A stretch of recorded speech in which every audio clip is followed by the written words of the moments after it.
Selamat sore Obayut. Ya boleh disapa kanan kirinya dulu bilang I'm glad to see you here today. Ada teman-teman yang sudah memasuki liburan sekolah, liburan kuliah, mana suaranya? Oh, ya coba boleh lihat kanan kirinya ada yang mukanya udah berseri-seri di liburan ini. Ya yang mukanya biasanya udah seneng ya bisa bangun tiap hari jam 11 siang ya siapa tuh? Ya yang sehari mandi dari 2 kali 3 kali jadi cuman sekali aja bahkan bisa nggak mandi teman-teman kalau lagi liburan. Ya coba boleh ditepuk-tepuk dulu kanan kirinya bilang liburan boleh tapi tetap harus tahu waktu ya. Ya yang udah punya rencana mabar-mabar sampai subuh, ya maraton drama Korea sampai subuh, ya boleh teman-teman, ya boleh tapi tetap harus tahu waktu. Oke, ya sepanjang bulan Juni ini kita sedang ada di dalam bulan misi. Ya sama tadi yang Kak Kevin juga udah share ya buat siap kita. Di dalam bulan ini kita akan sama-sama lihat apa sih yang jadi isi hati Tuhan buat pekerjaan misi teman-teman. Dan kalau misalnya teman-teman ingat ya kita di beberapa waktu yang lalu kita sama-sama bahas dari Kisah Rasul 1 ayat 8. Ada yang masih ingat firman Tuhan bilang apa di Kisah Rasul 1 ayat 8? Coba tanya kanan kiri, kamu masih ingat gak Kisah Rasul 1 ayat 8 bunyinya apa? Ya bunyinya, tetapi kamu akan menerima kuasa bila mana Roh Kudus turun ke atas kamu. Dan kamu akan menjadi saksi-saksiku di Yerusalem, di seluruh Yudea dan Samaria dan sampai ke ujung bumi. Ya kalau teman-teman ingat, ya sebenarnya kalau misalkan kita lihat setiap kali kita mission week, ya setiap kali di dalam bulan ini kita juga lagi bulan misi. Kalau kita lihat teman-teman, kita itu sebenarnya lagi ngikutin perjalanan rasul-rasul ketika mereka itu memberitakan Injil. Ya dimulai dari yang paling pertama, ya di beberapa minggu lalu kita bahas pemberitaan Injil di Yerusalem teman-teman. Waktu itu Kak David Jendra yang share. Ya habis itu kita lihat ya gimana murid-murid ini mereka memberitakan Injil di Yudea dan juga Samaria. Ya beberapa minggu lalu Kak Hendy Gunawan yang isi. Dan di minggu lalu Kak Ivan share juga di tengah-tengah kita. Ya ternyata rasul-rasul ini gak cuma berhenti memberitakan Injil di Yerusalem, di Yudea, di Samaria. Tapi bahkan mereka ini mulai memberitakan Injil sampai ke ujung bumi teman-teman. Ya di minggu lalu pertama kali kita dengar ya murid-murid mereka memberitakan Injil kepada sida-sida Ethiopia teman-teman. Sampai kita lihat satu wilayah Ethiopia akhirnya mereka juga mendengar Injil lewat sida-sida Ethiopia itu. Nah hari ini kita akan melanjutkan series perjalanan kita akan masuk. Kita membahas tentang rasul-rasul yang memberitakan Injil di ujung bumi. Kemana kali ini teman-teman? Ke satu wilayah yang namanya Kaisarea. Ya mungkin teman-teman kalau misalnya sepanjang ngikutin bulan misi selama beberapa waktu ini kita mungkin berasa, Kak gak relate lah Kak buat aku. Ya itu kayak terlalu jauh Kak kalau misalkan kita ngomongin pemberitaan Injil sampai Yerusalem, Yudea, Samaria sampai ke ujung bumi. Kayaknya gak mungkin Kak aku bisa kayak gitu. Ya tapi teman-teman pemberitaan firman ini, ya ini tuh adalah isi hati Tuhan buat setiap kita. Karena apa? Tuhan rindu untuk memakai kita menjadi saksi. Coba bilang kanan kiri, Tuhan mau pakai kamu menjadi saksi. Ya Tuhan mau pakai setiap kita di tempat ini untuk kita menjadi saksi Kristus teman-teman. Ya buat kita beritain Injil ke sekolah kita, ke kampus kita, ke keluarga kita, bahkan mungkin dari antara kita di tempat ini ada yang Tuhan pakai untuk memberitakan Injil ke ujung bumi juga teman-teman. Ke suku-suku, ke bangsa-bangsa yang belum pernah mendengar tentang Injil. Tapi hari ini kita akan belajar ya lewat cerita rasul-rasul yang hari ini memberitakan Injil di Kaisarea. Kita akan baca judul khotbah di depan. Ya udah ada? Oke, kita baca bersama-sama judul khotbah hari ini 1, 2, 3. Pemberitaan Injil melampaui perbedaan. Ya banyak orang teman-teman ketika mau beritain Injil, kita tuh sering kali punya respon kayak gini, gak mau lah aku beritain Injil ke dia. Aduh Kak, kita tuh beda banget Kak. Ya kita beda agama, kita beda ras, kita beda kepribadian Kak, beda karakternya Kak. Aduh Kak, susah lah aku kalau beritain Injil ke orang yang berbeda kayak gitu. Tapi hari ini teman-teman kita mau lihat, ternyata rasul-rasul juga mengalami tantangan yang sama loh. Ketika mereka mau memberitakan Injil ke ujung bumi teman-teman, ya ternyata rasul-rasul juga punya struggle yang sama. Ternyata ada banyak perbedaan di sana. Tapi kita mau lihat apa sih yang rasul-rasul ini alamin. Dan apa yang Tuhan itu katakan buat rasul-rasul ini. Ya hari ini kita akan belajar teman-teman sama-sama dari Kisah Rasul 10 ayat 1 sampai 48. 1 sampai 48. Ya, saya tahu teman-teman pas mendengar kata 1 sampai 48 ada yang mukanya langsung, what? 48 ayat Kak, hari ini Kak Vera nggak salah Kak. Wah ini kita bisa pulang jam 10 malam Kak hari ini. Ya tenang aja ya teman-teman ya. Ya saya tahu udah ada yang mulai pegang-pegang kepala, ya melihat-melihat jam tangan. Kapan khotbah ini akan berakhir kalau 48 ayat? Ya tapi hari ini kita akan sedikit melompat-lompat teman-teman. Ya bukan lompat secara fisik, kita akan melompat secara ayat demi ayat yang akan kita baca. Ya karena ayatnya terlalu banyak, nanti teman-teman bisa merenungkan sendiri aja di rumah. Ya nanti kita akan bahas beberapa kejadian yang penting ya di dalam satu kisah perikop ini teman-teman. Oke? Ya coba boleh ditanya ke kanan kirinya, are you ready? Oke, ya kita akan mulai teman-teman ayat yang pertama dan yang kedua. Aku akan bacakan dulu ya buat setiap kita di tempat ini. Dari Kisah Para Rasul 10 ayat 1 sampai 2 dulu. Firman Tuhan bilang gini, di Kaisarea ada seorang laki-laki yang bernama Cornelius, seorang perwira dari batalion yang disebut Batalion Italia. Ia saleh, ia beserta seisi rumahnya takut akan Allah, dan ia memberi banyak sedekah kepada umat Yahudi dan senantiasa berdoa kepada Allah. Ya jadi setelah rasul-rasul mereka beritain Injil ke sida-sida di Ethiopia teman-teman. Ya ini yang Kak Ivan minggu lalu share kalau ada yang lupa. Nah habis itu rasul-rasul ini ya mereka itu ceritanya berlanjut teman-teman. Sekarang mereka beritain Injil ke satu wilayah yang namanya Kaisarea. Apa itu Kak Kaisarea? Ya Kaisarea itu adalah sebuah kota, sebuah wilayah yang sebagian besar penduduknya itu adalah bangsa Romawi teman-teman. Ya kita tahu rasul-rasul ini berasal dari bangsa yang namanya bangsa Yahudi teman-teman. Tapi kota yang namanya Kaisarea ini adalah sebuah kota yang mayoritas sebagian besar penduduknya adalah bangsa Romawi. Nah jadi ini adalah bangsa non-Yahudi yang sangat berbeda dengan rasul-rasul di masa itu. Dan di masa itu teman-teman, orang Yahudi itu nggak bergaul sama orang non-Yahudi. Jadi orang Yahudi ini tuh sebenarnya nggak bergaul sama orang-orang di kota Kaisarea ini.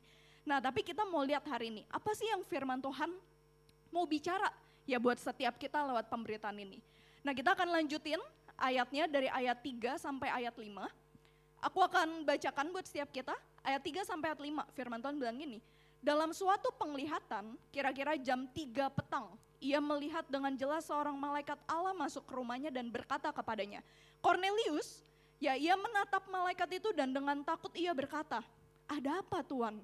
Jawab malaikat itu kepadanya, semua doa dan sedekahmu telah naik ke hadirat Allah dan Allah mengingat engkau. Sekarang suruhlah beberapa orang ke Yope untuk memanggil seorang bernama Simon yang disebut juga Petrus. Ya kita berhenti sebentar di sini teman-teman. Ya jadi ceritanya satu waktu Tuhan itu kasih penglihatan ke Cornelius. Ya jadi di tempat yang namanya Kaisarea ini ada seorang perwira teman-teman. Dia seorang perwira, dia seorang prajurit bangsa Romawi, dia dapat penglihatan dari Tuhan. Ya Tuhan itu suruh Cornelius untuk mengutus beberapa bawahannya buat pergi, buat cari orang yang namanya tuh Simon. Ya yang kita kenal dengan sebutan Rasul Petrus teman-teman. Nah kebayang ya ceritanya sampai sini ya teman-teman. Nah kita lanjutin lagi sedikit ayatnya dari ayat 9 sampai 16. Karena ayatnya banyak kita baca bergantian teman-teman. Oke, aku akan bacakan ayat yang ganjil, teman-teman ayat yang genap sampai ayat yang ke-16. Aku akan bacakan duluan. Keesokan harinya, kira-kira tengah hari ketiga orang itu berada dalam perjalanan dan sudah dekat kota Yope. Naiklah Petrus ke atas rumah untuk berdoa. Silakan ayat 10.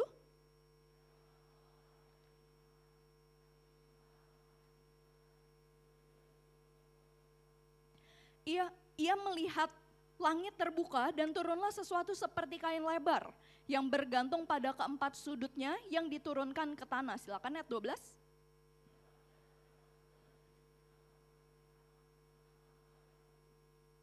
Lalu kedengaranlah olehnya suatu suara yang berkata, bangunlah Petrus, sembelilah dan makanlah.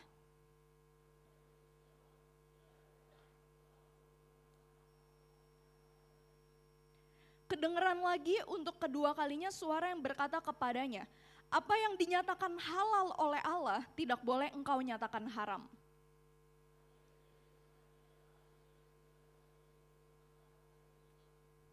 Oke, kita berhenti sampai di sini dulu ceritanya teman-teman.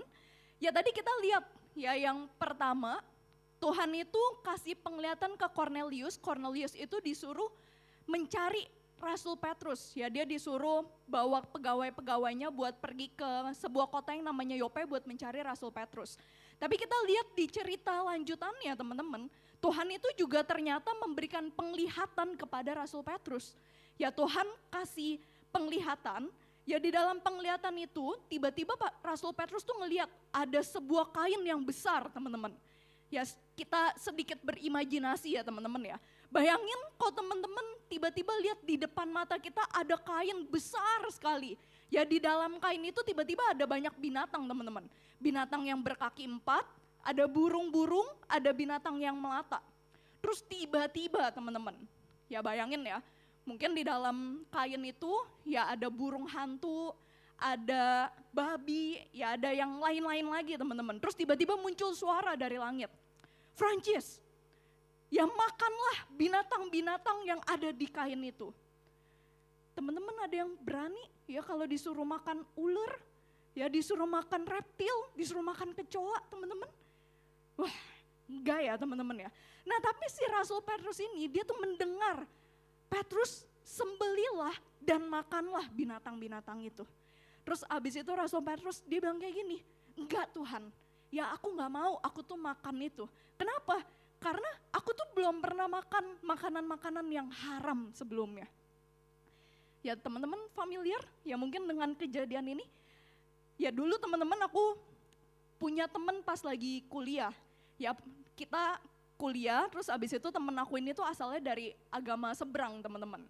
Ya terus waktu itu kita deket, kita pergi makan. Ya satu waktu kita makan bareng, terus abis itu biasa kan ya pas lagi makan bareng kan kita suka kayak, makanan lu enak gak? Enak gak? Gue mau cobain dong ya, biasa ya kita punya teman-teman kayak gitu. Ya pas lagi makan, makanan kita sampai, terus abis itu dia tanya, makanan lu kok kelihatannya enak ya? Oh iya dong, iya enak memang. Gue boleh coba nggak makanan lu? Terus aku bilang, karena saya berbaik hati dan saya bersahabat dengan baik, oh tentu boleh.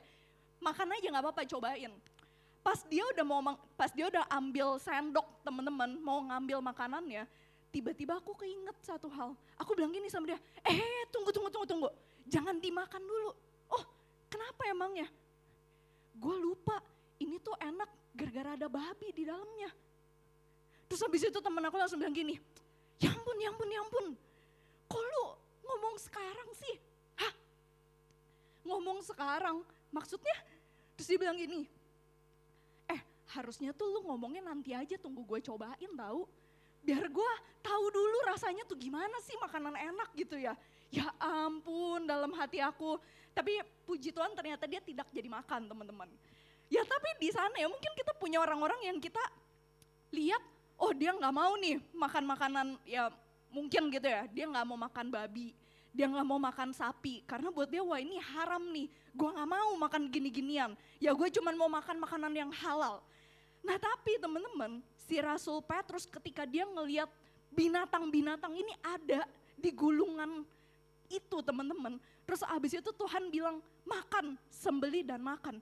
Rasul Petrus langsung takut, waduh ini makanan haram nih. Nih gue tahu nih ini haram, ya gue gak mau gue makan ini. Kenapa? Karena menurut dulu teman-teman, menurut bangsa Yahudi, ya makanan-makanan yang seperti itu memang mereka tuh tidak mau memakannya. Karena mereka menganggap itu tuh haram. Nah tapi kenapa sih kok Tuhan itu bilang gitu, ya jangan kamu menganggap sesuatu itu haram apa yang sudah dihalalkan oleh Allah. Ya kenapa teman-teman? Ya karena kita mau sama-sama kita lihat, ya apa sih sebenarnya yang Tuhan mau sampaikan ke Petrus lewat penglihatan itu. Ya kita akan lanjutkan ayatnya, kita lompat sedikit ayatnya gak apa-apa teman-teman. Ya dari ayat yang ke-24 sampai ke ayat yang ke-29. Ya dari ayat 24 sampai ayat 29. Oke udah ada di depan, kita baca bergantian lagi. Aku akan bacakan ayat yang genap, teman-teman ayat yang ganjil. Oke aku bacakan duluan.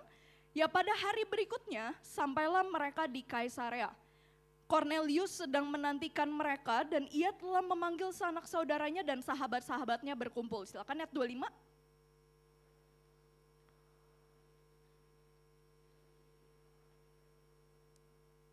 Namun Petrus menegakkan dia sambil berkata, "Bangkitlah, aku pun hanya manusia saja."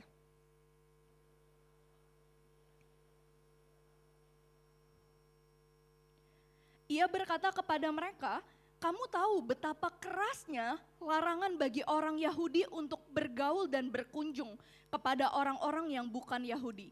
Namun Allah telah menunjukkan kepadaku bahwa aku tidak boleh menyebut seorang pun tidak tahir atau najis." 29.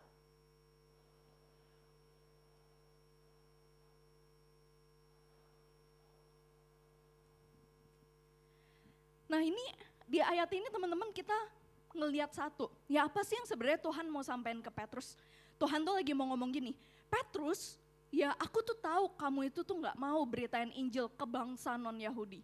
Aku tahu kamu itu tuh cuma mau beritain Injil ke bangsa Yahudi aja, ke orang-orang yang mereka itu sudah pernah mendengar tentang Injil. Mungkin mereka orang-orang yang mereka tuh udah terbiasa, mereka itu mengenal Tuhan dan mengenal Allah. Tapi aku tahu di dalam hati kamu, ya kamu itu tuh sebenarnya mungkin gak mau untuk kamu pergi ke bangsa-bangsa lain. Karena apa? Karena mungkin kamu berpikir itu tuh najis. Mungkin kamu berpikir itu tuh gak tahir. Makanya teman-teman, ya Petrus dia tuh dikasih lihat sama Tuhan.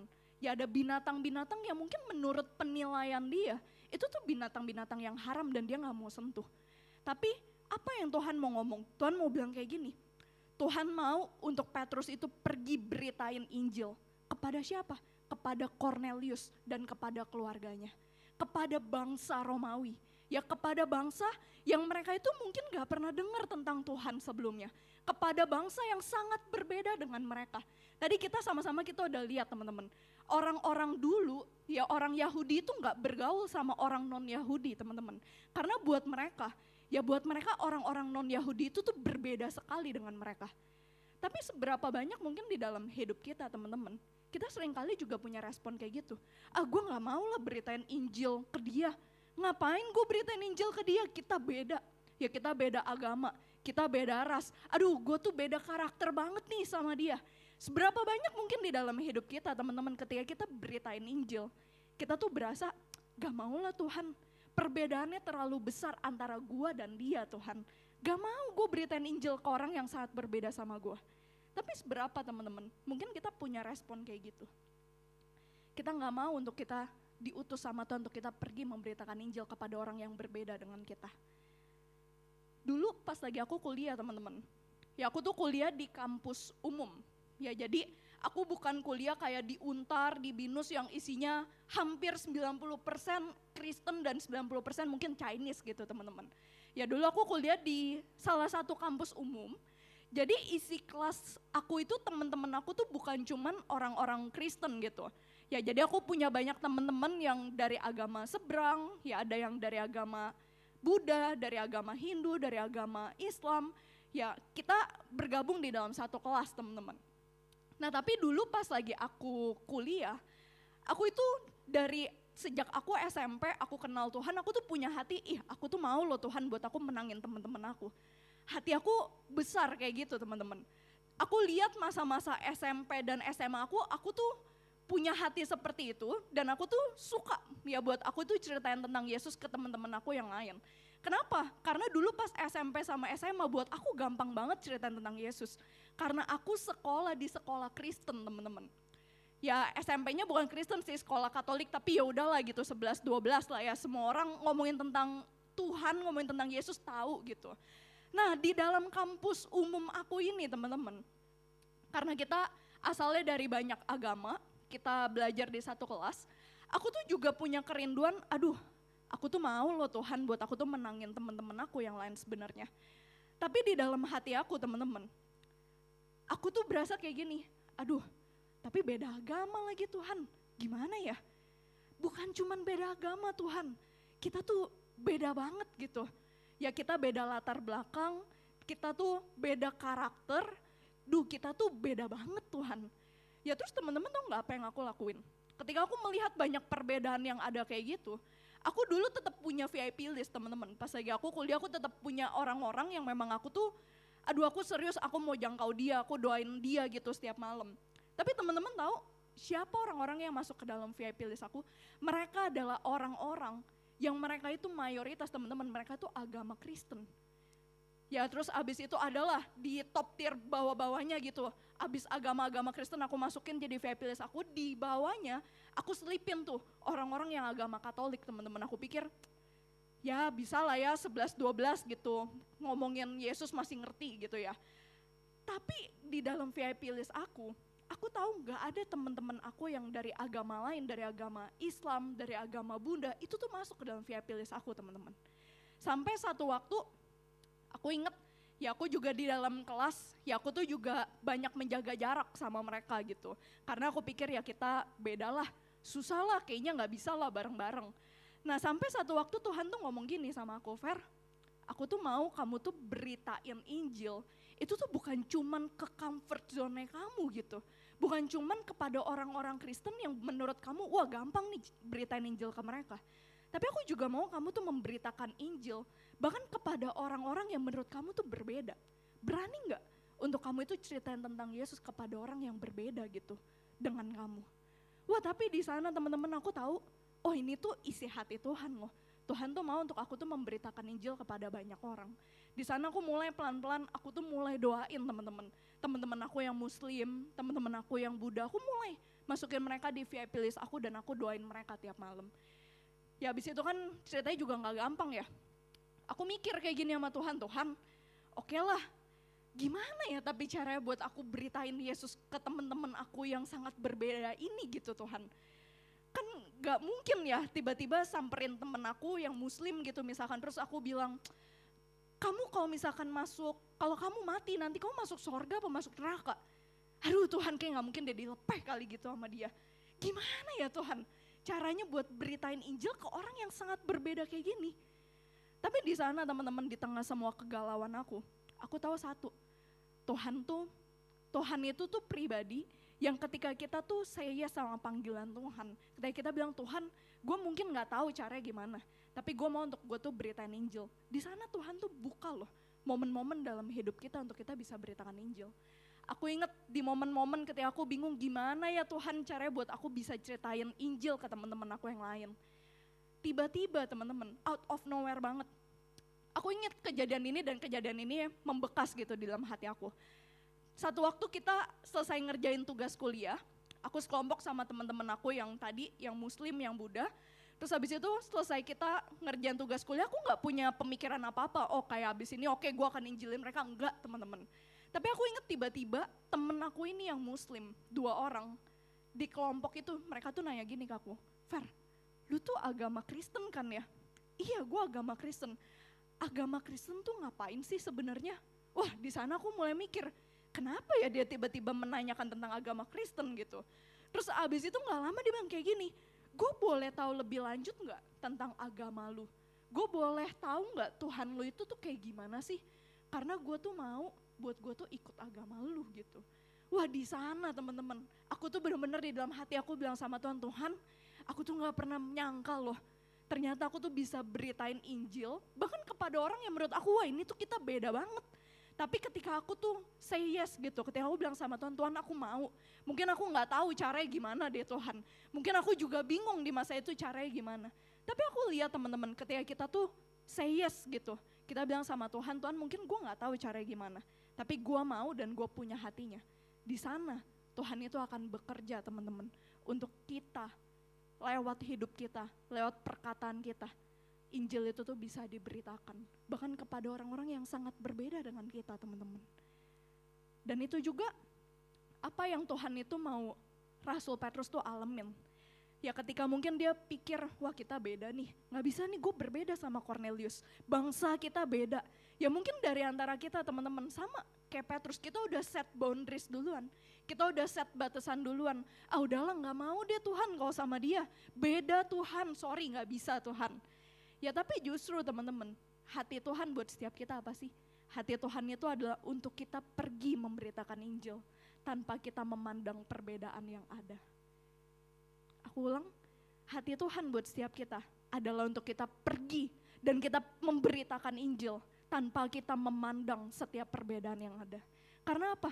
Pemberitaan Injil itu tuh melampaui perbedaan-perbedaan yang ada di dalam hidup kita, teman-teman. Dan inilah poin pertama firman Tuhan hari ini. Pemberitaan Injil lahir dari hati Tuhan yang rindu setiap jiwa diselamatkan.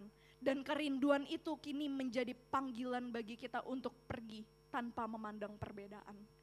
Hari ini teman-teman, apakah kita lihat bahwa ketika kita memberitakan Injil, itu sendiri itu adalah hati Tuhan loh. Tuhan tuh mau loh pakai hidup kita. Lewat hidup kita yang mungkin kita masih SMP, masih SMA. Kita yang mungkin bilang sama Tuhan, Tuhan emang saya bisa apa Tuhan? Tapi lewat hidup kita teman-teman, Tuhan itu mau pakai kita. Buat apa? Ya buat lewat hidup kita. Banyak orang mereka boleh jumpa sama Tuhan. Lewat hidup kita ada banyak orang mereka boleh menjadi percaya bahwa Tuhan itu adalah satu-satunya juru selamat dalam hidup mereka. Dan Tuhan mau ya untuk memanggil kita memberitakan Injil tanpa kita memandang perbedaan. Hari ini pertanyaannya, apakah perbedaan itu matters gak buat setiap teman-teman? Apakah dengan ketika kita melihat perbedaan, apakah kita justru menarik diri gak dari pemberitaan Injil? Atau ketika kita melihat perbedaan yang ada, kita justru semakin bersemangat untuk kita bilang sama Tuhan, Tuhan aku mau sekalipun kita berbeda, sekalipun mungkin beda latar belakang, sekalipun mungkin beda agama Tuhan, sekalipun mungkin banyak hal yang kita tuh beda, tapi aku tetap mau untuk aku beritain Yesus kepada teman aku yang berbeda. Itu isi hati Tuhan teman-teman. Ya mungkin pas lagi denger ini kita bilang di dalam hati, ya aku sih punya Kak hatinya buat aku beritain Injil buat teman-teman aku. Ya Kak aku sih punya Kak hatinya buat aku mau menangin sekolah aku, menangin kampus aku, menangin keluarga aku. Tapi aku bingung Kak, mulai dari mana ya kira-kira? Kalau aku beritain Injil Kak, aku tuh harus ngomong apa dulu ya Kak? Aku harus baca kitab mana dulu ya Kak? Buat aku mungkin beritain Injil. Ya dulu teman-teman pas lagi aku masih sekolah, aku inget pertama kali banget aku tuh diinjilin ya. Aku diceritain tentang Yesus itu sama kakak pemimpin komsel aku dulu. Ya dulu banget pas lagi aku masih SMP. Dulu kakak pemimpin aku tuh pas lagi beritain Injil ke aku, dia tuh nanya gini, Fer, aku mau nanya deh sama kamu. Terus dia bilang gini, misalkan ya Fer, ini misalkan aja misalkan. Misalkan kamu pulang dari tempat ini, di depan kamu gak sengaja ketabrak bajai, terus kamu mati. Dalam hati aku, Jaela gak keren banget cara matinya ketabrak bajai. Ya habis itu dia nanya, kira-kira Fer, menurut kamu masuk surga apa kamu masuk neraka? Waduh, anak satu SMP teman-teman, pertama kali dengar pertanyaan kayak gitu. Ya responnya apa teman-teman? Ya dulu aku pikir gini, nih gila ya ini orang gila nih tiba-tiba nanya-nanya kayak gini. Kaget teman-teman. Ya terus abis itu aku mikir gini, kan gak mungkin juga ya gue bilang, saya akan masuk surga Kak, saya yakin saya masuk surga. Anak satu SMP teman-teman. Ya nanti kalau ditanya kenapa kamu yakin masuk surga? Ya gak tahu sih Kak, ya cuman confident dulu aja lah Kak, percaya diri dulu aja masuk surga nanti. Ya terus kan di sisi lain juga aku mikir, tapi ya gak mungkin juga ya gue bilang, masuk neraka sih Kak kayaknya. Wah gak banget lah masuk neraka gitu ya, dulu zaman SMP mikir, aduh gak mau masuk neraka panas berapi-api kayak gitu, aduh enggak deh Kak masuk neraka. Ya biasa jawaban paling aman jawabnya apa teman-teman? Gak tahu sih Kak, emang masuk mana ya kalau menurut Kakak ya? Nah di sanalah orang-orang langsung berpikir, nah ini nih gue akan injilin dia banyak-banyak. Ya mungkin kita pikir, aduh Kak, masa sih kalau aku mulai penginjilan nih ke temen aku nih Kak yang beda agama apalagi. Masa sih aku tiba-tiba langsung nanya dia, bro lu kalau mati ketabrak bajai nih nanti lu masuk surga masuk neraka. Ya ampun Kak, ya nanti aku didatengin orang tuanya lagi Kak, aku takut. Ya apakah kayak gitu teman-teman? Ya gak usah se-ekstrim itu gitu. Ya tapi kalau misalkan hari ini kita bilang sama Tuhan, Tuhan aku mau buat aku beritain Injil. Aku mau Tuhan buat aku pergi, buat aku menangin teman-teman aku. Ya dimulainya dari mana teman-teman? Nah kita akan lihat apa sih yang Rasul Petrus pertama kali dia ketemu sama Cornelius dan keluarganya. Apa yang Rasul Petrus sampaikan buat Cornelius dan keluarganya? Kita akan baca ayatnya dari ayat 34 sampai ayat 43. Ya ayatnya agak banyak gak apa-apa teman-teman, kita akan baca bergantian. Dari ayat ke-34 sampai 43. Oke, aku akan bacakan ayat genap, teman-teman, ayat ganjil sampai selesai di ayat 43. Ya, aku akan bacakan duluan buat setiap kita. Lalu mulailah Petrus berbicara. Sesungguhnya aku telah mengerti bahwa Allah tidak membedakan orang. Silakan 35.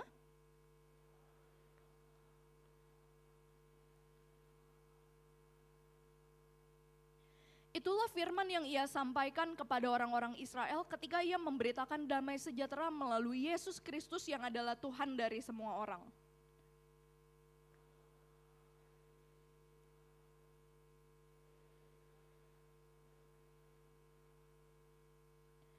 Yaitu tentang Yesus dari Nazaret, bagaimana Allah mengurapi dia dengan Roh Kudus dan kuasa. Dia yang berjalan berkeliling sambil berbuat baik dan menyembuhkan semua orang yang dikuasai iblis sebab Allah menyertai dia.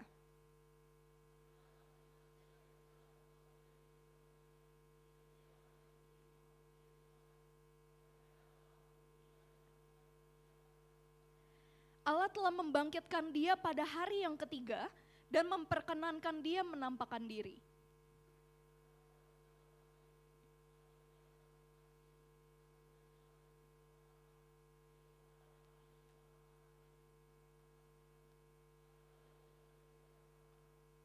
Ia telah menugaskan kami memberitakan kepada seluruh bangsa itu dan bersaksi bahwa dialah yang ditentukan Allah menjadi hakim atas orang-orang hidup dan orang-orang mati.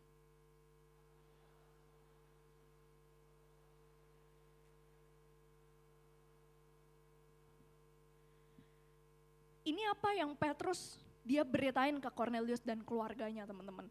Jadi Petrus ketika dia pertama kali ketemu sama Cornelius, yang mereka beda, teman-teman. Petrus dari bangsa Yahudi, Cornelius dari bangsa Romawi, tapi pertama kali, hal yang paling pertama Petrus beritakan kepada Cornelius dan keluarganya. Petrus nggak bilang gini, Cornelius kamu harus datang ke gereja, kamu harus datang ke bait Allah supaya kamu selamat. Cornelius kamu harus baca firman setiap hari ya supaya kamu selamat. Enggak, Petrus gak bilang itu, teman-teman. Tapi Petrus dia beritain apa? Di ayat 39 sampai 40 dia bilang gini, kamilah saksi-saksi dari segala sesuatu yang diperbuatnya, bahwa mereka telah membunuh dia dan menggantung Yesus pada kayu salib, dan Allah telah membangkitkan Yesus pada hari yang ketiga. Di ayat 43 dia lanjutannya dia bilang gini, tentang dialah, tentang Yesus, teman-teman, semua nabi itu bersaksi. Dan siapa yang percaya kepada dia, siapa yang percaya kepada Yesus, bahwa Yesus adalah satu-satunya Tuhan dan Juru Selamat, mereka akan mendapatkan pengampunan dosa melalui namanya. Apa yang harus pertama kali kita beritakan ketika kita menginjil, teman-teman? Cuman satu yang harus kita beritain, bahwa Yesus dia adalah pribadi yang telah mati, bahwa Yesus dia telah digantung di atas kayu salib, dan Yesus dia telah bangkit pada hari yang ketiga. Dan kenapa, teman-teman? Karena Yesus yang mati dan Yesus yang bangkit, itu adalah pesan daripada kekristenan. Mungkin hari ini teman-teman bingung, apa yang harus aku ceritain ya Kak, kalau misalkan teman aku tuh mau ikut Tuhan gitu. Aku harus ngomong apa, Kak, aku bingung. Ya tapi satu hal yang kita bisa ingat, teman-teman, apa yang harus kita ceritakan pertama kali? Kita perlu menceritakan tentang Yesus. Yesus adalah pribadi yang begitu mengasihi hidup kita. Yesus adalah pribadi yang bahkan karena kasihnya yang besar untuk kita, Yesus dia membiarkan nyawanya itu mati di atas kayu salib, teman-teman. Dan bahkan dia itu bangkit untuk kehidupan setiap kita. Dan itu satu-satunya hal yang harus kita beritain. Ya jadi ketika kita beritain, ketika kita menginjili teman kita, teman-teman, ya mungkin hal yang paling pertama, ya jangan kita bilang gini, lu ikut dong ke gereja gua. Ya WL ganteng lo di gereja gua, lumayan lah buat cari gebetan. Ya jangan, teman-teman, lu harus ikut dong ke gereja gua. Acara gereja gua mantep, pokoknya top. Ya bukan itu juga, teman-teman. Tapi hal apa yang harus pertama kali kita beritakan? Kita harus beritakan bahwa Yesus dia adalah satu-satunya Tuhan dan Juru Selamat untuk hidup teman-teman kita. Bahwa Yesus dia adalah pribadi yang begitu mengasihi hidup teman kita. Sampai-sampai Yesus mati di atas kayu salib, memberikan nyawanya untuk hidupnya. Itu satu-satunya berita, teman-teman, yang harus kita beritakan ketika kita memberitakan Injil. Karena apa? Karena John Stott, teman-teman, dia mengutip satu quotes, dia bagus sekali, dia bilang kayak gini, the Christian message is Christ himself. Satu-satunya inti daripada kekristenan itu tuh adalah tentang Kristus itu sendiri. Bukan gereja, bahkan bukan Alkitab, melainkan Kristus. Karena apa? Karena Kristus dia adalah satu-satunya pusat daripada kekristenan kita. Dan inti dari Injil adalah Yesus Kristus yang disalibkan dan bangkit. Hari ini teman-teman, ketika kita memberitakan Injil ke teman kita, ketika kita berdoa buat teman kita, hal apa yang kita doain buat mereka? Hal apa yang pertama kali kita perkatakan buat mereka? Apakah hal pertama yang kita perkatakan adalah Yesus yang mati dan bangkit buat hidup dia? Karena cuman berita Yesus yang mati dan yang bangkit teman-teman, itu adalah satu-satunya berita yang berkuasa menyentuh hati orang dan mengubahkan hidup orang. Mungkin kalau teman-teman bilang, aduh kak, cuman gitu doang kak, cuman Yesus doang yang harus aku beritakan. Aduh kak, mana mau temen aku ikut kalau misalkan aku cuman beritain itu. Tapi hari ini teman-teman kita perlu percaya ya bahwa inti daripada kekristenan kita, satu-satunya hal yang kita perlu beritakan adalah kita perlu membawa orang-orang, mereka yang belum pernah mendengar tentang Yesus, untuk mereka menjadi percaya. Karena Yesus, dia sungguh-sungguh mati di atas kayu salib untuk hidup mereka. Karena Yesus sungguh-sungguh mengasihi mereka. Dan dia sudah membuktikan semuanya di atas kayu salib. Dan inilah poin yang kedua teman-teman, pemberitaan Injil yang sejati selalu berpusat pada Yesus Kristus yang disalibkan dan bangkit. Karena hanya dialah inti keselamatan dan dasar iman kita. Hari ini apa yang mungkin seringkali kita beritakan teman-teman? Hal apa yang mungkin seringkali kita perkatakan? Apakah satu-satunya hal yang kita terus-menerus kita perkatakan adalah Yesus, dia yang disalibkan dan dia yang bangkit? Karena kita percaya berita tentang Yesus yang mati dan yang bangkit itu adalah satu-satunya berita yang berkuasa untuk mengubahkan hidup orang, untuk menyentuh hidup kita. Aku percaya teman-teman ketika hari ini kita duduk di tempat ini, ketika hari ini kita sungguh-sungguh ikut Tuhan. Kenapa kita sungguh-sungguh ikut Tuhan? Karena kita pernah mengalami satu waktu, kita mendengar ada sebuah berita kabar baik Injil, bahwa Yesus dia adalah pribadi yang begitu mengasihi hidup kita. Apakah teman-teman ingat pemberitaan Injil yang pertama kali mungkin kita dengar? Apakah kita ingat gak berita yang pertama kali kita dengar? Itu adalah berita bahwa Yesus dia adalah pribadi yang begitu mengasihi hidup kita. Dan karena berita Injil itu teman-teman, karena kabar baik Injil itu, kita mengalami bagaimana hidup kita diubahkan sama Tuhan. Ketika Petrus, dia beritain tentang Yesus yang mati dan bangkit. Firman Tuhan bilang gini di ayat yang terakhir teman-teman, di ayat 44. Sementara Petrus berkata demikian, sementara setelah Petrus dia sudah memberitakan tentang Yesus yang mati dan yang bangkit. Firman Tuhan bilang kayak gini, turunlah Roh Kudus ke atas semua orang yang mendengar pemberitaan itu. Roh Kudus teman-teman itu tuh dicurahkan sama Tuhan. Ketika mereka dengar kabar baik tentang Injil, Petrus itu teman-teman, dia tuh di sana, mungkin gak ada kuasa teman-teman di sana. Tapi di sana Allah mencurahkan kuasanya bekerja ketika pemberitaan Injil itu disampaikan. Roh Kudus itu turun kepada semua orang yang mendengar pemberitaan itu. Semua orang percaya dari golongan bersunat yang menyertai Petrus, mereka tercengang-cengang. Karena mereka melihat karunia, yaitu Roh Kudus dicurahkan ke atas bangsa-bangsa lain juga.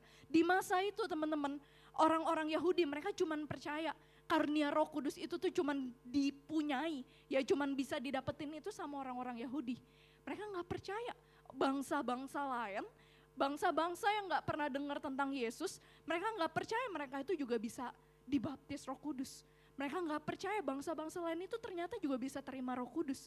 Tapi firman Tuhan bilang gini, di ayat ke-46, sebab mereka mendengar orang-orang itu berkata-kata dalam bahasa lidah dan memuliakan Allah.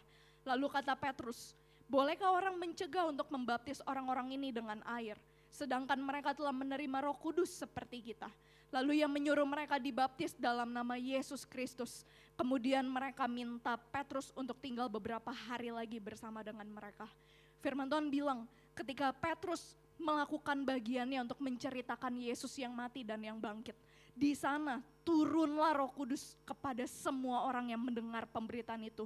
Dan karunia Roh Kudus teman-teman itu dicurahkan untuk pertama kalinya kepada bangsa-bangsa lain. Teman-teman tahu ini adalah peristiwa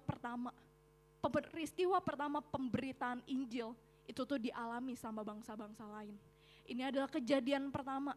Injil itu tuh ternyata bisa diperdengarkan, bisa diberitakan kepada bangsa-bangsa lain. Tapi lewat kejadian Cornelius ini teman-teman, kalau kita lihat berikut-berikutnya, pemberitaan Injil itu tuh tersebar luas kepada bangsa-bangsa, bahkan sampai ke ujung bumi. Hari ini teman-teman, mungkin ketika kita dengar firman ini, mungkin kita bilang, aduh Tuhan, ini tuh panggilan yang terlalu besar untuk hidup saya Tuhan. Saya masih kecil Tuhan, masa sih Tuhan mau pakai hidup saya menjadi saksi Kristus, bahkan saksi Kristus sampai ke bangsa-bangsa, sampai ke ujung bumi. Gak mungkin Tuhan rasanya. Tapi hari ini teman-teman, firman Tuhan berkata, menjadi saksi Kristus, itu adalah perintah Tuhan, itu adalah isi hati Tuhan buat setiap kita di tempat ini. Dan Dia berjanji, ketika kita menjadi orang-orang yang kita setia lakuin bagian kita untuk kita memberitakan Injil, di sana Tuhan yang akan bekerja untuk Dia memberikan kuasanya, untuk Dia menyertai kita, untuk Dia menuntun kita di dalam pemberitaan Injil. Di Kisah Rasul 11 ayat 18 teman-teman, ini ayat yang paling terakhir firman Tuhan bilang gini, ketika mereka mendengar hal itu, mereka menjadi tenang lalu memuliakan Allah. Sebelumnya teman-teman, kenapa di ayat ini dibilang orang-orang itu menjadi tenang? Karena mereka itu orang-orang yang sebelumnya itu mereka gak percaya. Mereka kaget, masa sih bangsa lain itu bisa nerima Tuhan? Masa sih bangsa lain itu, mereka itu bisa mendengar tentang pemberitaan Injil? Masa sih bangsa yang lain itu bisa percaya bahwa Yesus itu adalah Tuhan dan Juru Selamat? Tapi firman Tuhan lanjutannya dia bilang gini, jadi kepada bangsa-bangsa lain juga Allah mengaruniakan pertobatan yang memimpin kepada hidup.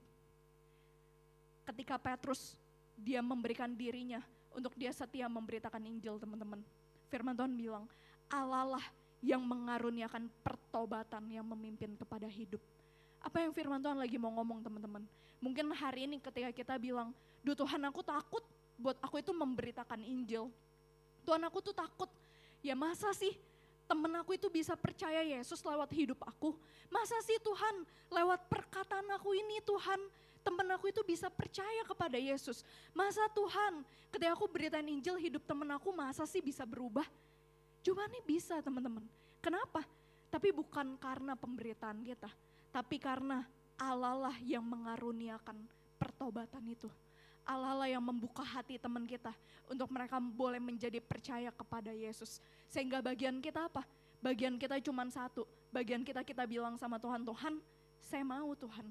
Saya mau untuk saya itu diutus sama Tuhan. Untuk saya memberitakan Injil. Saya mau Tuhan untuk lewat hidup saya Tuhan. Saya mungkin masih gak bisa apa-apa. Saya mungkin masih gak ngerti banyak Tuhan. Tapi saya mau supaya lewat hidup saya Tuhan.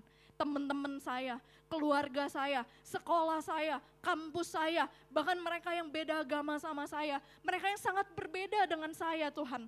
Saya percaya lewat hidup saya, mereka suatu hari nanti akan berjumpa dengan Yesus sebagai Tuhan dan Juru Selamat dalam hidup mereka. Kenapa? Karena di sana, di dalam pemberitaan Injil itu teman-teman, Allah mencurahkan kuasanya, bahkan menyentuh hati orang dan memberikan kepada orang itu pertobatan yang membawa kepada kehidupan yang kekal. Dan inilah poin terakhir firman Tuhan hari ini. Pemberitaan Injil adalah panggilan untuk setia.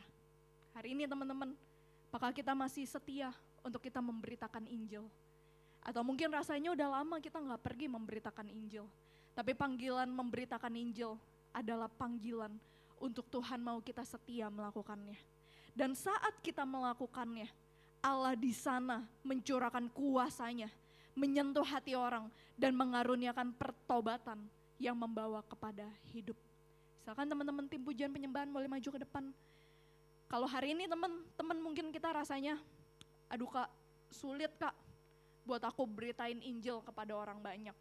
Sulit Kak rasanya, kita terlalu berbeda Kak. Aku bingung aku harus mulai dari mana. Gimana Kak caranya? Aku harus lakuin apa ketika aku mau beritain tentang Injil? Tapi hari ini teman-teman kita mau sama-sama lihat bahwa pemberitaan Injil itu bahkan bekerja melampaui semua perbedaan yang ada.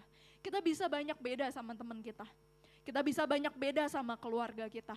Kita mungkin bisa banyak beda sama teman sekolah kita, kampus kita. Tapi di tengah-tengah perbedaan itu teman-teman, ada satu hal yang Tuhan berikan. Dia memberikan hatinya yang penuh dengan belas kasihan. Hati yang mengasihi jiwa-jiwa yang terhilang. hati Tuhan yang Tuhan mau supaya lewat hidup kita sekolahmu dimenangkan, supaya lewat hidup kita kampusmu dimenangkan, supaya lewat hidupmu di tempat ini teman-teman, orang-orang di sekitarmu mereka boleh menjadi percaya karena mereka mendengar pemberitaan Injil lewat hidup setiap kita di tempat ini. Karena inilah isi hati Tuhan buat setiap kita. Injil adalah untuk semua orang, karena semua orang berdosa. Mungkin hari ini teman-teman kalau kita merasa, enggak lah temen gue yang itu mah hidupnya terlalu kacau, temen gue yang itu tuh terlalu bandel, temen gue yang itu terlalu keras hidupnya. Udahlah, Injil gak mungkin diberitain buat dia. Tapi teman-teman hari ini kita bisa belajar, Injil itu adalah untuk semua orang. Kenapa? Karena semua orang adalah orang-orang berdosa. Kalau hari ini teman-teman lihat, Kak temen aku tuh terlalu berdosa kak hidupnya. Temen aku hidupnya tuh terlalu berantakan kak. Gak mungkin dia bisa percaya sama pemberitaan Injil. Tapi kita bisa ingat teman-teman bahwa hidup setiap kita di tempat ini, kita tidak jauh lebih baik dari mereka.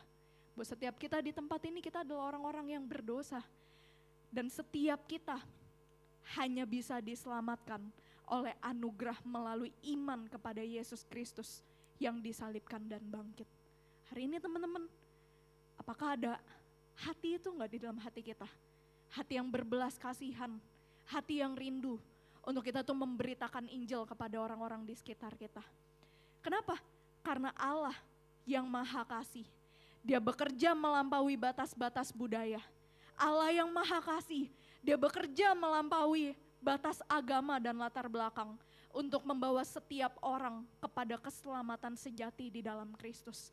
Dan inilah hati Tuhan buat setiap kita di tempat ini. Untuk kita pergi, untuk kita diutus memberitakan Injil, bahkan sampai ke ujung bumi teman-teman. Supaya lewat hidupmu kamu akan lihat banyak orang mereka menjadi percaya. Aku gak pernah nyangka teman-teman, Tuhan pakai hidup aku memenangkan banyak jiwa sejak masa mudaku. Panggilan yang aku gak pernah pikir aku bisa melakukannya. Tapi aku lihat memang pemberitaan Injil bukan tentang kita teman-teman. Karena kalau dibilang bisa gak bisa, jawabannya gak bisa teman-teman. Tapi kita bersyukur pemberitaan Injil adalah panggilan Tuhan. Dan ketika kita say yes sama panggilan Tuhan, di sana kita akan lihat Tuhan bekerja, mencurahkan hatinya, mencurahkan kuasanya. Dan Tuhan yang bekerja untuk mengubahkan hidup orang-orang, teman-teman kita, sekolah kita, kampus kita. Ketika kita melakukan bagian kita untuk kita memberitakan Injil. Hari ini mari teman-teman, kita datang kepada Tuhan. Mari kita serahkan hidup kita kepada Tuhan. Mari kita serahkan ketakutan kita kepada Tuhan. Tuhan, Kau pribadi yang paling tahu apa yang ada di dalam hati kami Tuhan. Kau tahu setiap ketakutan kami. Mungkin banyak rasa takut di dalam hati kami ketika kami mau pergi memberitakan Injil-Mu Tuhan. Mungkin kami takut ketika kami memberitakan Injil karena kami melihat perbedaan itu menjadi penghalang yang begitu besar dalam hidup kami Tuhan. Tapi hari ini Tuhan, ketika kami mendengar firman-Mu, ketika kami mendengar kabar baik tentang Injil-Mu Tuhan, hari ini kami mau untuk kami mengalahkan setiap ketakutan kami. Kami mau Tuhan, untuk kami menyerahkan ketakutan kami kepada kayu salib-Mu, karena kami tahu Engkau yang telah memanggil setiap kami dengan sebuah panggilan yang besar. Hari ini Tuhan aku berdoa, biar ada hati Tuhan sendiri yang boleh tercurah. Biar ada hati Tuhan sendiri yang mengasihi jiwa-jiwa. Itu boleh mengalir di dalam hati setiap anak-anak-Mu di tempat ini Tuhan. Kami berdoa Tuhan, bahwa setiap kami untuk kami lihat bahwa pemberitaan Injil itu adalah sebuah panggilan Tuhan yang besar. Itu adalah sebuah panggilan Tuhan yang mulia untuk kehidupan setiap kami di tempat ini. Dan bahwa kami Tuhan sejak masa muda kami, mungkin kami terbatas di dalam banyak hal. Mungkin kami belum mengerti banyak hal Tuhan. Mungkin kami belum bisa banyak hal. Kami gak punya kemampuannya Tuhan. Tapi hari ini kami tahu Tuhan, Kau bukan mencari orang-orang yang mampu. Tapi Tuhan Kau mencari orang-orang yang mau. Dan saat ini Tuhan, kami mau untuk kami meresponi panggilan-Mu untuk hidup setiap kami. Kami mau untuk kami berkata, kami adalah orang-orang yang kami siap untuk kami diutus. Untuk kami memberitakan Injil-Mu kepada mereka yang belum percaya. Terima kasih Tuhan. Biar Tuhan yang bicara kepada hati setiap kami. Bahwa kami untuk kami melihat ada penyertaan Tuhan. Ada tuntunan Tuhan yang besar yang akan memampukan kami. ketika kami memberitakan kabar baik tentang Injil-Mu. Hari ini kami bawa setiap keluarga kami, orang-orang di sekitar kami, teman sekolah kami, teman kampus kami bawa semuanya kepada tangan Tuhan. Kami berdoa Tuhan supaya suatu hari nanti lewat kehidupan kami di tempat ini, mereka adalah orang-orang yang boleh menjadi percaya karena mereka mendengar kabar baik bahwa Yesus telah mati dan Yesus telah bangkit untuk kehidupan setiap mereka. Terima kasih Tuhan, ini hidup kami mohon untuk kami hidup, untuk kami menggenapi panggilan Tuhan sampai akhir hidup kami, untuk kami pergi memberitakan Injil-Mu, menjadi saksi-Mu sampai akhir. Terima kasih untuk setiap kita yang sudah mendengar firman Tuhan. Mari kita sama-sama katakan amin. Yes, ada beberapa pertanyaan internalisasi teman-teman yang mungkin teman-teman boleh ceritakan selama 1 minggu ke depan ya, di dalam pemuritan, di dalam komsel. Yang pertama, ya kira-kira di dalam memberitakan Injil teman-teman, ya apa perbedaan terbesar yang seringkali membuat kamu ragu atau enggan memberitakan Injil kepada seseorang? Dan pertanyaan yang kedua, ya ketika kita memberitakan Injil, apa yang paling sering menjadi fokus utama yang kita sampaikan? Ya apa yang sering kita omongin teman-teman? Apakah itu benar-benar tentang Yesus yang disalibkan dan bangkit? Atau ada hal lain yang lebih menonjol? Oke, itu aja, mari kita berikan tepuk tangan untuk Tuhan kita sekali lagi teman-teman.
Komitmen pemenang. Karena penebusan Kristus, saya telah menerima anugerah keselamatan dan menjadi anak Allah. serta dipanggil untuk semakin serupa dengan Kristus. Saya mengambil keputusan untuk menjadi murid Kristus melalui 1. Membangun hubungan yang intim dengan Kristus melalui perenungan firman Tuhan, doa dan penyembahan sebagai gaya hidup. 2. Tertanam di dalam komunitas sel dan membangun komunitas sepakat. 3. Mengerjakan amanat agung untuk memenangkan dan memuridkan jiwa-jiwa bagi Kristus. SPK Pemenang Angkatan 46 tahun 2025. Mari kita beri tepuk tangan yang lebih meriah lagi buat 35 peserta Champion Komitmen 46. Ya teman-teman, di depan kita semua ada 35 teman-teman kita yang mereka telah menyelesaikan rangkaian SPK ke-46. Ya, di mana hari ini mereka berkomitmen untuk mereka sungguh-sungguh percaya Yesus sebagai Tuhan dan Juru Selamat mereka. Dan juga mereka berkomitmen untuk mereka mau mengikut Yesus sampai akhir hidup mereka. Ya oke. Tentu ini bukan akhir dari perjalanan mereka, justru ini awal. Karena kedepannya mereka punya pengalaman baru bersama-sama dengan Tuhan.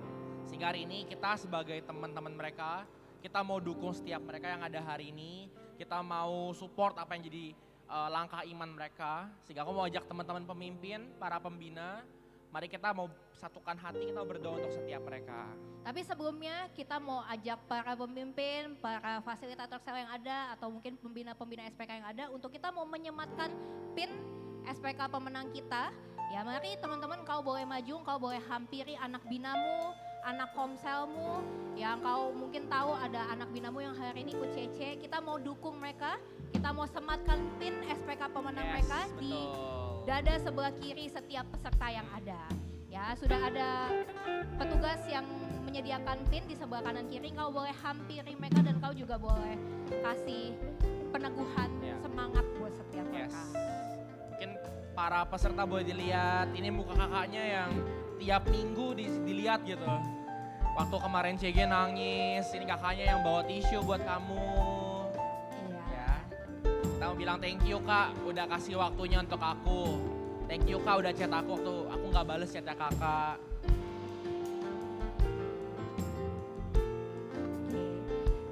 Dan teman-teman, kita juga mau mendukung setiap teman-teman kita dengan kita mau berdoa bersama buat setiap mereka. Ya buat teman-teman para pemurid, para fasilitator sel ataupun teman-teman yang ada, kau boleh doakan mereka, teman-teman kita personal, dan kita mau dukung sama-sama juga di dalam doa ya Bi. Kita mau berdoa bersama-sama untuk setiap mereka ketika semua sudah siap. Mari kita berdoa untuk setiap teman-teman kita. Terima kasih Tuhan untuk setiap anak-anak-Mu yang hari ini menyerahkan hidup mereka untuk mengikut Engkau Tuhan. Terima kasih karena mereka boleh berjumpa dengan pribadi-Mu yang setia untuk hidup mereka Tuhan. Hari kami Tuhan berdoa untuk setiap mereka biar mereka punya pengalaman baru untuk mereka berjumpa dengan pribadi-Mu Tuhan. Biar hari ini jadi hari yang berkesan untuk hidup mereka karena mereka tahu mereka adalah pengikut Kristus Tuhan. Karena mereka tahu mereka memilih ikut Engkau dan mereka meletakkan hidup mereka yang lama Tuhan. Aku berdoa Tuhan, kami berdoa untuk teman-teman kami. Biar setiap mereka Tuhan boleh dipanggil menjadi murid-Mu yang sejati Tuhan. Biar setiap mereka Tuhan memberitakan firman-Mu dan Injil-Mu ke bangsa-bangsa Tuhan. Mereka boleh melihat ada pekerjaan besar tangan Tuhan yang dititipkan dalam hati mereka Tuhan. Sehingga hari ini Tuhan kami mau serahkan setiap teman-teman kami dalam tangan-Mu Tuhan. Biar mereka semakin serupa seperti Engkau Tuhan. Terima kasih Tuhan. Thank you Tuhan.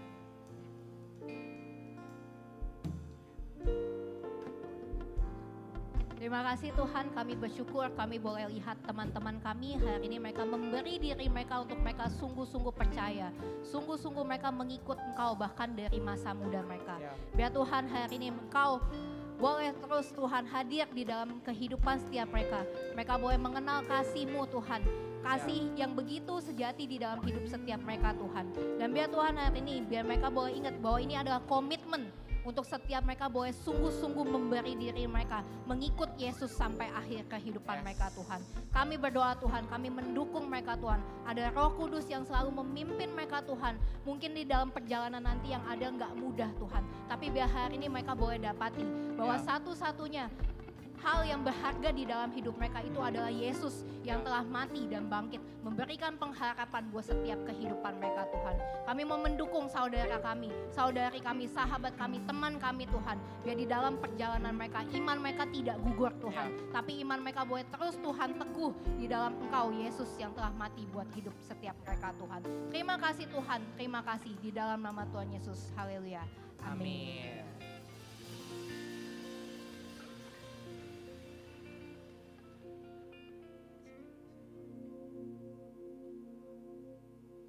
Apa buat masih doakan? It's okay.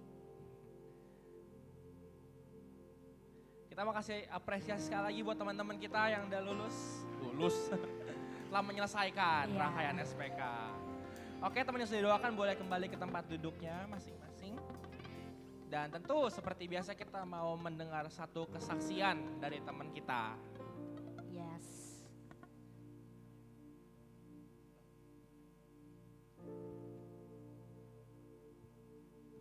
Oke, ada yang kenal? Kadang ada yang kenal, kita perlu kenalan dulu. Kamu boleh gak kenalin siapa kamu, umur kamu berapa, kamu komsel di mana? Halo semuanya, nama aku Kimberly Athena. Hai Kimberly. Aku umur 15 tahun dan aku komsel di Tel Gospel. Mana teman-teman Tel Gospel? Oh, di sana. Oh, di sana. Oke, Kim, thank you kamu mau sharing sama kita. Tapi kalau kita mau coba tanya, kamu boleh nggak kira-kira ceritain kehidupan kamu tuh sebelumnya gimana sih sebelum kamu kenal Tuhan? Boleh ya? Jadi dari aku kecil aku hidup di keluarga yang memang udah beragama Kristen dan aku dari kecil juga udah bersekolah di sekolah yang beragama Kristen. Tapi dari aku kecil aku selalu mikir kayak ada banyak pertanyaan yang di pikiran aku yang bikin aku tuh mempertanyakan iman aku ke Tuhan Yesus. Contohnya pertanyaan yang mungkin pertanyaannya contohnya kayak sebelum dunia ini diciptakan Tuhan itu ngapain pada saat itu, maksudnya kayak di Kejadian pasal 1 Allah Bapa, Allah Anak dan Allah Putra Allah Bapa, Allah Anak, dan Allah Roh Kudus itu ngapain pada saat itu. Dan aku udah tanyain itu ke teman-teman aku, orang tua aku, bahkan sampai pendeta yang ada di gerejaku. Dan meskipun mereka udah kasih aku jawaban, tapi gak ada jawaban yang bikin aku puas dengan jawaban mereka. Jadi semenjak saat itu juga, karena banyak pertanyaan-pertanyaan yang gak bisa mereka puasin aku mulai menjauh dari Tuhan. Aku mulai mengklaim diri aku sebagai ateis dan aku mulai melakukan semuanya demi diri aku dan demi keinginan aku sendiri. Tapi setelah ikut ibadah di Abalov, terutama SPK dan terutama laginya di Champion Gathering, pola pikir aku diubahkan. Contohnya sebelum aku datang ke Abalov, hubungan aku sama mama aku gak baik. Jadi kayak beliau lebih sering fokus ke pekerjaannya. Juga kita banyak konflik di rumah, suka main fisik. Dan beliau juga lebih fokus ke kakak-kakak aku. Jadi kayak aku tuh bingung kenapa kalau Tuhan sayang aku, kenapa dia kasih mama yang kayak dia. Tapi setelah ikut Champion Gathering, pola pikir aku diubahkan. Kepahitan aku yang seharusnya aku nggak simpen, malah aku simpen. Jadi setelah pulang dari CG dan setelah aku mempergumulkan hal itu, aku mulai mencoba dekatin mama aku dan puji Tuhan hubungan aku dan mama aku membaik. Thank you Kim untuk sharingnya. Mungkin Kim juga boleh share apa yang mau menjadi komitmenmu waktu kamu hari ini sungguh-sungguh mau maafin, mau ampuni mama, terus hari ini juga udah selesai ikut SPK, apa yang mau menjadi komitmenmu? Komitmen aku simpel sih, kayak aku mau lebih coba deketin diri aku ke Tuhan dengan renungan tiap pagi, dan mungkin aku mau nyisin waktu aku, waktu pribadi untuk doa syafaat. Juga mungkin aku mau coba stop ngelakuin dosa-dosa yang sebelumnya aku lakuin di kehidupan anakku. Mari kita kasih tepuk tangan buat Kim. Kim boleh silakan duduk. Thank you ya Kim. Thank you Kim. Sama-sama. Oh, oke, dibales. Oke, berikutnya kita mau saksikan yang satu ini. Hello Abayut, this is Youth News. News hari ini, kita ada Youth Sports tanggal 14 Juni jam 7 malam setelah ibadah. Ada pingpong, basket mahasiswa, dan basket pelajar. Lalu tanggal 28 Juni, ada Youth Futsal sepulang ibadah. Jangan lupa daftar by Abalove Industry Mobile Apps. News kedua, untuk para pekerja ibadah raya, jangan lupa ada lead pekerja hari Selasa tanggal 17 Juni 2025 jam 7 malam. Jangan lupa pendaftaran by Abalove Industry Mobile Apps. News terakhir, hari ini sepulang ibadah kita ada open recruitment pelayanan sampai tanggal 21 Juni sepulang ibadah di depan Kana 2. Untuk info lebih lengkap, langsung datangi booth-nya ya teman-teman. Terima kasih, sampai jumpa di news selanjutnya. Ya teman-teman, itu news. Nah setelah ini kita masih ada satu video lagi teman-teman. Kita mau saksikan video yang satu ini. Satu lagi.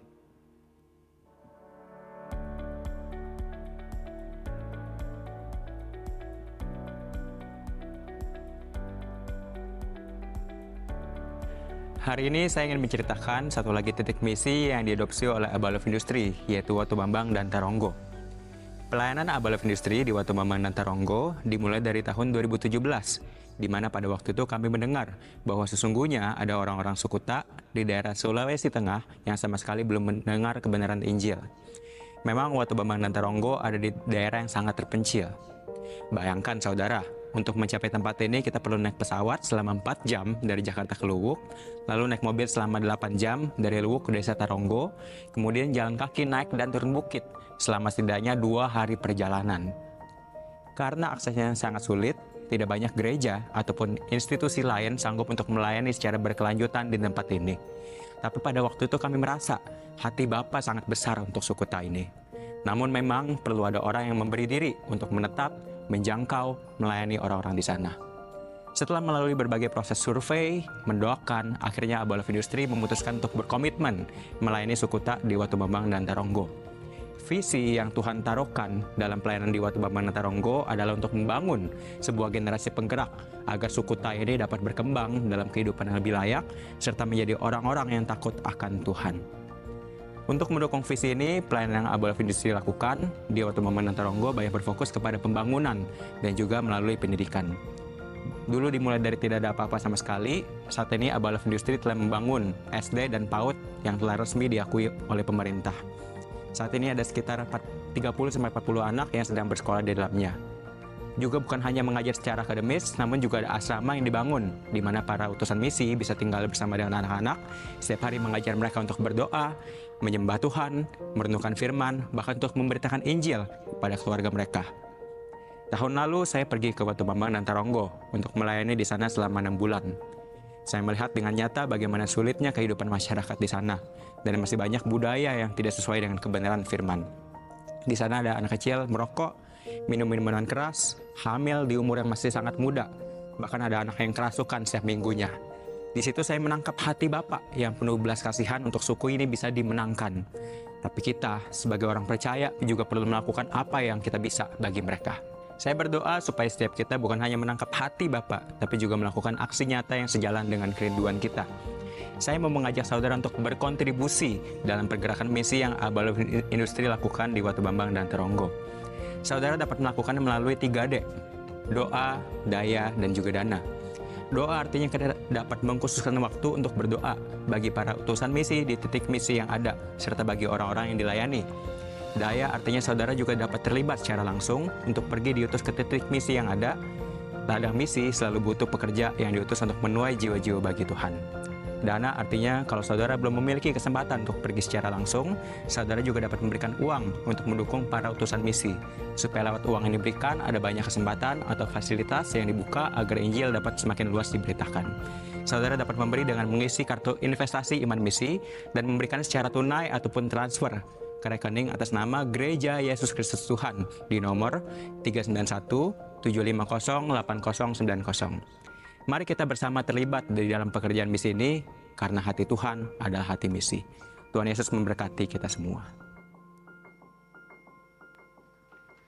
Ya teman-teman, itu dia video penjelasan titik misi Abalov Industri, yaitu di Watu Bambang dan Taronggo teman-teman. Nah hari ini kita percaya kalau ada sesuatu yang besar yang Tuhan sedang kerjakan di titik misi tersebut teman-teman. Hari ini sudah ada banyak orang yang percaya kepada Kristus di sana, dan juga kita percaya ada banyak orang lainnya juga yang akan percaya kepada Kristus di sana. Nah teman-teman, hari ini kalau tadi kita mendengar khotbahnya tentang kita juga perlu pergi ke bangsa-bangsa gitu ya, ke luar-luar untuk kita memberitakan Injil. Hari ini kita juga mau menangkap hati Tuhan buat setiap mereka. Sehingga hari ini kita juga mau sama-sama berkontribusi teman-teman buat setiap mereka. Nah tadi sesuai yang di video tadi, kita bisa berkontribusi lewat 3D teman-teman. Doa, daya, dan juga dana. Ya, doa artinya kita berdoa buat mereka. Daya artinya kita juga siap untuk diutus ke sana teman-teman. Dan juga dana artinya kita memberi uang kita agar Injil semakin luas diberitakan. Itu ya teman-teman. Nah hari ini ya setiap kita dipanggil teman-teman, dan aku yakin kita juga menangkap hati Bapak untuk melakukan bagian kita buat mereka. Oke? Nah teman-teman, ya mungkin itu penjelasan tentang misi kita hari ini. Hari ini aku juga mau melakukan yang gak kalah seru teman-teman. Nah hari ini setelah ini kita mau sama-sama sambut teman-teman yang baru pertama kali hadir. Ada yang baru pertama kali hadir? Boleh lambaikan tangannya. Ya teman-teman yang di kiri kanannya boleh salaman, kenalan. Kalau teman-teman belum ada gereja lokal, teman-teman bisa, aku pengen ajak teman-teman juga bisa berkomunitas di sini. Kita datang, kita bertumbuh bersama-sama agar ya kita bisa semakin mengenal Yesus juga. Oke? Nanti setelah ini akan ada diajak ngobrol sama teman-teman welcomer. Ngobrol bentar aja supaya semakin kenal dan semakin sayang kali ya teman-teman. Oke? Ya teman-teman, ya udah setelah ini kita mau sama-sama menutup ibadah kita dengan doa.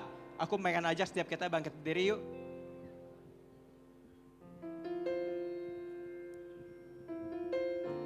Mari kita sama-sama satukan hati kita teman-teman untuk kita berdoa buat titik misi kita juga yang ada di Watu Bambang dan Taronggo teman-teman. Supaya setiap mereka bisa percaya kepada Kristus, ada orang-orang yang bisa percaya kepada Kristus, dan juga para utusan misi itu bisa punya kekuatan untuk menjalani hari-hari mereka di sana juga. Mari kita berdoa teman-teman. Terima kasih Tuhan, kalau hari ini kami adalah ya orang-orang yang kami bisa lihat ada titik-titik misi yang ada Tuhan, yang dikerjakan oleh Abalov Industri Tuhan. Hari ini kami mau sama-sama bersepakat Tuhan untuk kami berdoa buat titik misi Abalov Industri yang ada di Watu Bambang dan Taronggo. Kami berdoa supaya ada orang-orang di sana yang mereka bisa percaya kepada Injil. Orang-orang yang sebelumnya belum mendengar kebenaran Injil, mereka bisa percaya dan mereka bisa diubahkan kehidupannya. Hari ini kami percaya Tuhan kalau kuasa-Mu Tuhan itu lebih besar daripada budaya, kebiasaan yang ada di sana. Dan hari ini kuasa-Mu itu bisa menyentuh hati mereka dan membuat mereka bisa percaya kepada-Mu. Hari ini kami mau berdoa juga Tuhan untuk para utusan misi yang ada di sana. Kami percaya kalau ya mungkin mereka tidak mudah kehidupan mereka di sana Tuhan. Tapi hari ini kami percaya ada Engkau yang menyertai mereka juga. Sehingga mereka bisa menjalani pelayanan mereka di sana dengan kekuatan daripada-Mu. Dan mereka juga bisa terus menemukan sukacita di pelayanan mereka Tuhan. Hari ini teman-teman, aku juga pengen ajak setiap kita juga berdoa untuk persembahan yang kita mau beri. Kalau kau bawa amplopnya, kau boleh angkat amplopmu. Hari ini kami mau berdoa juga Tuhan buat persembahan yang kami mau beri Tuhan. Hari ini ketika kami memberi, kami mau memberi dengan sukacita Tuhan. Bukan karena paksaan Tuhan, bukan karena disuruh Tuhan. Tapi hari ini biarkan kami memberi Tuhan dengan hati yang bersukacita karena kami tahu Tuhan Kau sudah sebegitu baik buat kehidupan kami Tuhan. Kami berdoa supaya lewat persembahan yang kami beri, persembahan misi yang kami juga mau beri Tuhan, ada Injil yang semakin diberitakan secara luas Tuhan. Supaya ada orang-orang bisa mendapat fasilitas Tuhan untuk memberitakan Injil ke bangsa-bangsa sekalipun Tuhan. Hanya terima kasih Tuhan, Kau yang bekerja dan Kau yang pakai setiap kami untuk memberitakan Injil. Mau memujimu, ku selalu pujimu, ku mau menyembahmu, ku selalu sembahmu, Kau yang layak terima semua pujian, kemuliaan hanya bagi Tuhan. Mau memujimu, ku selalu pujimu, ku mau menyembahmu, ku selalu sembahmu, Kau yang layak terima semua pujian, kemuliaan hanya bagi Tuhan.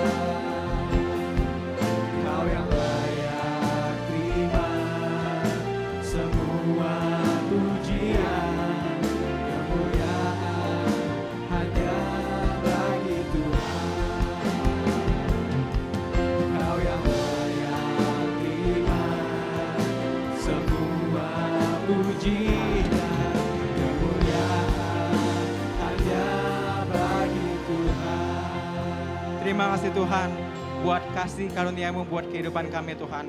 Hari ini ketika kami mengalami kasih karunia-Mu Tuhan, anugerah-Mu Tuhan buat kehidupan kami gak mau berhenti sampai diri kami sendiri. Tapi hari ini biarkan kami juga menangkap hati-Mu buat orang-orang di luar sana, bahkan melebihi budaya, melebihi agama yang ada Tuhan. Hari ini kami mau memberitakan Injil kepada bangsa-bangsa juga Tuhan.